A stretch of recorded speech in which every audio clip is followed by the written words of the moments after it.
On an evening like any other, you instinctively pick up your phone. The screen glows in the dark, but there are no messages, no invitations, only absolute silence. Your thumb scrolls through vibrant reels on social media. Laughing crowds, endless parties, people immersed in a so-called perfect life. In that moment, an invisible weight presses against your chest. A whisper echoes in your ear, suggesting you've done something wrong, that you are the only outcast in this hyper-connected world. Society has long shackled us with a cruel prejudice that solitude is a sign of falling behind, and happiness can only be measured by the noise surrounding us. But that stillness is not a disease to be cured. Have you ever stepped into a crowded room, nodding along to trivial small talk while feeling a profound sense of detachment deep within? That feeling of being out of place doesn't come from being rejected by the crowd. It arises because you have outgrown that narrow space. You've begun to loathe forcing yourself into a play you never agreed to audition for. The Stoics once claimed that a person's greatest strength only begins to sprout the moment they stop begging for attention and cease relying on the crowd's approval to feel whole. If this detachment flows through your veins, if you would rather choose a cold truth over a shallow embrace, then you are not alone. Subscribe to Stoic Journey. Leave your thoughts in the comments. Like and share this video, not to praise a channel, but to reinforce the sharp mindset that keeps you standing firm. The separation you carry is not a flaw. It is a clear, ruthless power. Your brain has been programmed to automatically discard the artificial and see through the hidden motives behind every smile. This very ability is silently unmasking the most sophisticated facades of those around you. But have you ever wondered, behind your withdrawal, what the crowd out there truly fears when they stand before someone who dares to choose silence? Part 1. When solitude is not lagging behind. You sit there, swallowed by a familiar party or a crowded cafe. The clinking of glasses, the bursts of laughter surrounding trivial small talk, it all drifts past your ears like a hollow breeze. Your body is present, but your mind has drifted to an entirely different dimension. You once tried to force a smile, to squeeze yourself into conversations just to prove you were still in sync with everyone. But the harder you tried, the more suffocated you felt. It's like being shoved into a clumsy role in a play where deep down, you never truly agreed to step onto the stage. The world outside worships the metrics of the herd. It assumes that a thick contact list, a calendar full of appointments, and a constant presence in the crowd are evidence of a life well lived. Conversely, a quiet person who keeps to themselves is easily labeled a failure, someone being left behind by life. But the Stoics look through a colder, truer lens. The distance you are experiencing is not necessarily a sign of inferiority. It is likely evidence of inner maturity. You aren't being abandoned. Perhaps you have simply outgrown the old room. An expanding mindset will, sooner or later, find its old spiritual garments too tight to wear. From the deepest perspective, solitude is neither a punishment nor proof of a lack of connection. It is a rigorous space for reflection, where you are forced to hear yourself clearly without the muffling noise. The lesson here isn't about patching up out-of-sync relationships, but about shifting your gaze. Instead of frantically asking, "What did I do wrong?" calmly observe what this silence is trying to forge within you. View this lull as a private workshop, where vain distractions are locked out so you can temper a steadier self. As you quietly withdraw from the center of the festivities to observe from the fringes, a new power awakens. You no longer just hear with your ears. You begin to see through your inner soul. But will that clarity lead you to true peace, or force you to witness a silent unmasking where the illusions people cling to begin to fall away? Part 2. Acute perception and the rejection of shallow connections. The truth is, a ruthless defense mechanism is formed within you. You no longer easily honor the artificial. While many still instinctively nod along to smooth social charades, you possess an almost primal pattern recognition. Where others hear sweet flattery, you sense the underlying ulterior motives. Where the crowd sees a radiant smile, you accidentally catch the fragile cracks of tension, pretense, and insecurity. You are no longer just listening. You are observing how humans operate, how they hide, evade, and construct masks just to pass one another by.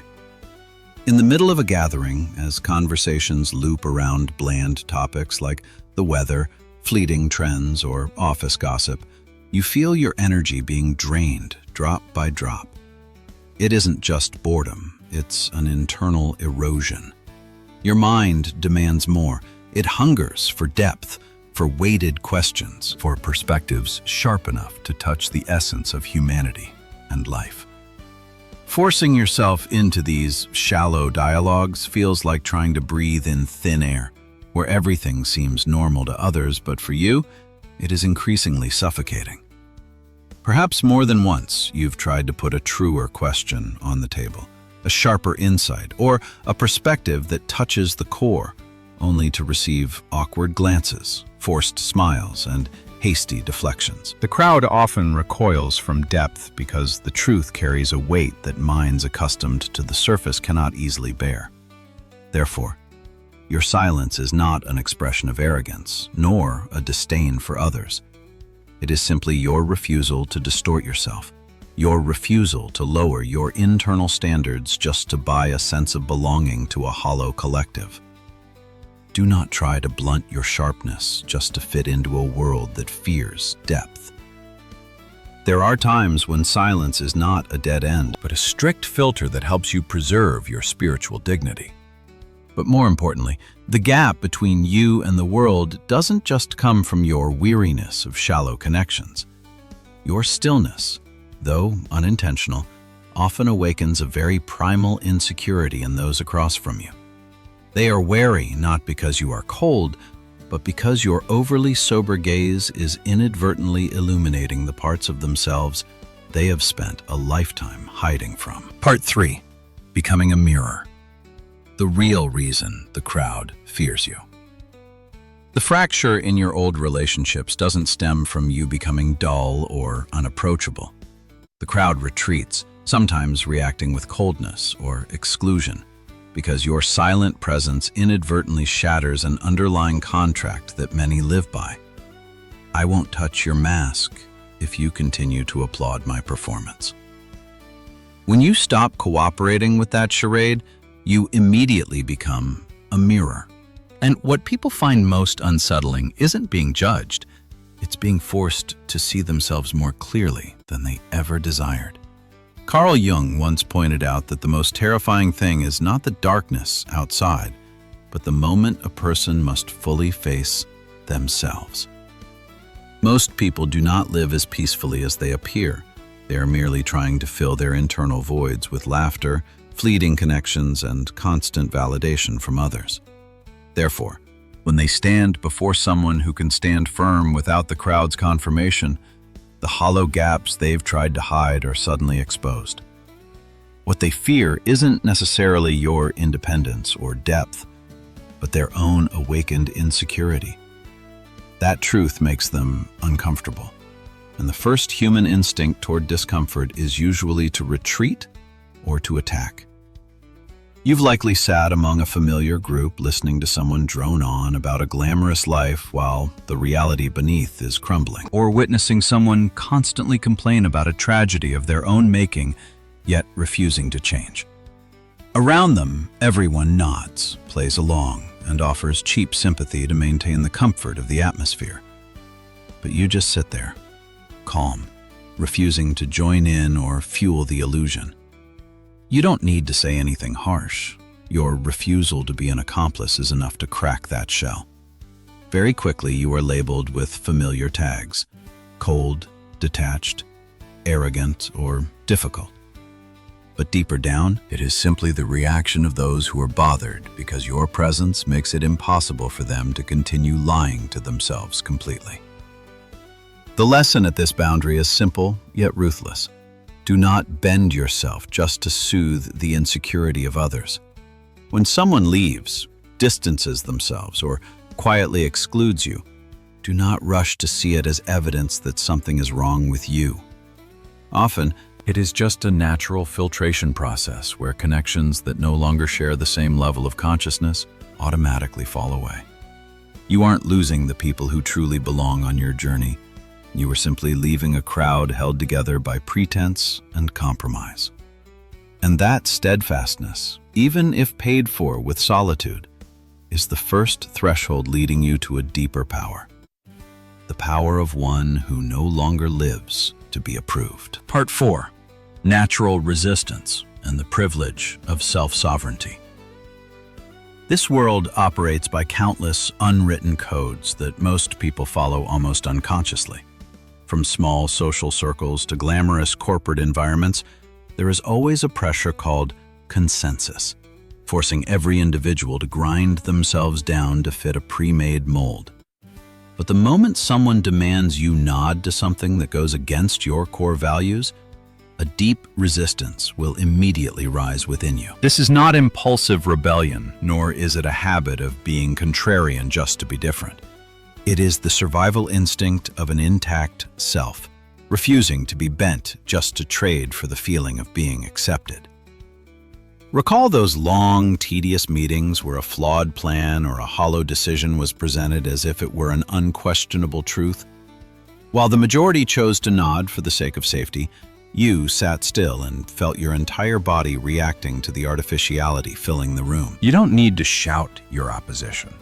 Often, just a sober silence and an uncompromising gaze are enough to make the atmosphere waver. Instantly, you become an uncomfortable outlier in the gears of the herd. To protect itself, the collective will strike back. They call you a rebel, someone who can't integrate, or an eccentric individual who refuses to cooperate. But what they don't understand is that this very rejection inadvertently opens up a rare privilege, the right to be the master of yourself. True freedom has never been about doing whatever you want. It is the ability to live by your internal compass without bargaining away your dignity for the satisfaction of others. When you are no longer pulled by judgmental stares or the hunger for recognition, you enter a different form of strength. You define your own path, take responsibility for your choices, and thus you become dangerous in the eyes of those who only exist because the crowd backs them up. A person no longer dependent on approval is always something that makes hollow structures uneasy. The lesson at this boundary is cold but very real.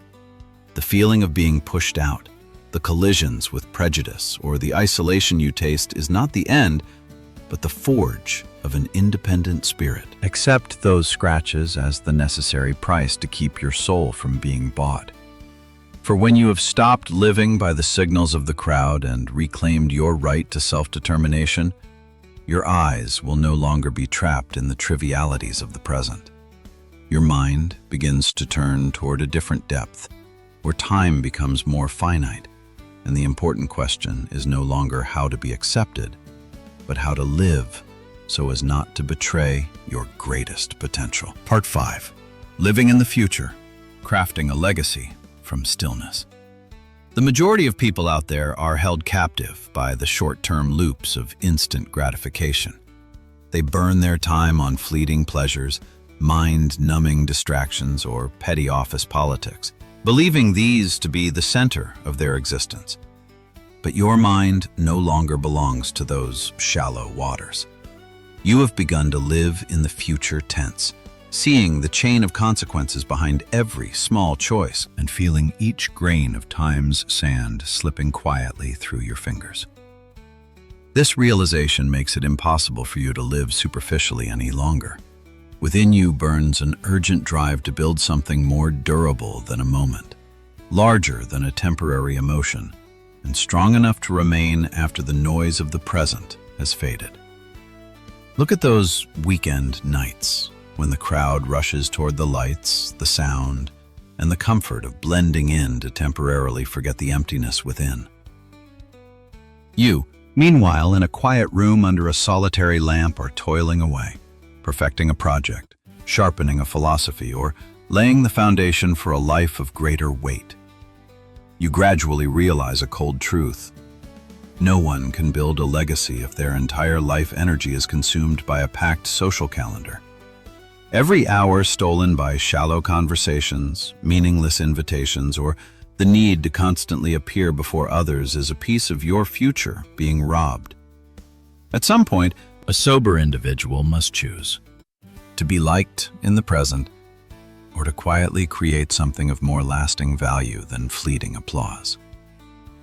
This is why you start learning to say no without guilt. Initially, this refusal will irritate many. They will call you cold, detached, or pragmatic, or claim you are isolating yourself from the world. But the truth is, you aren't rejecting people. You are simply rejecting what leaks your life energy. The most valuable survival art at this stage is knowing when to decline, cutting out unnecessary noise to keep your life from becoming fragmented. When the clamor is pushed aside, stillness is no longer a terrifying void. It becomes an invisible workshop where you silently lay the first bricks for something large enough to withstand the decay of time. At first glance, others will think you are missing out on life. In reality, you are merely refusing its cheap parts in exchange for something deeper. You accept moving away from the easy applause of the present to preserve the chance of building a work that carries your true signature. In that seemingly isolated silence, you are not fading away. You are tempering yourself into a person of weight, direction, and legacy.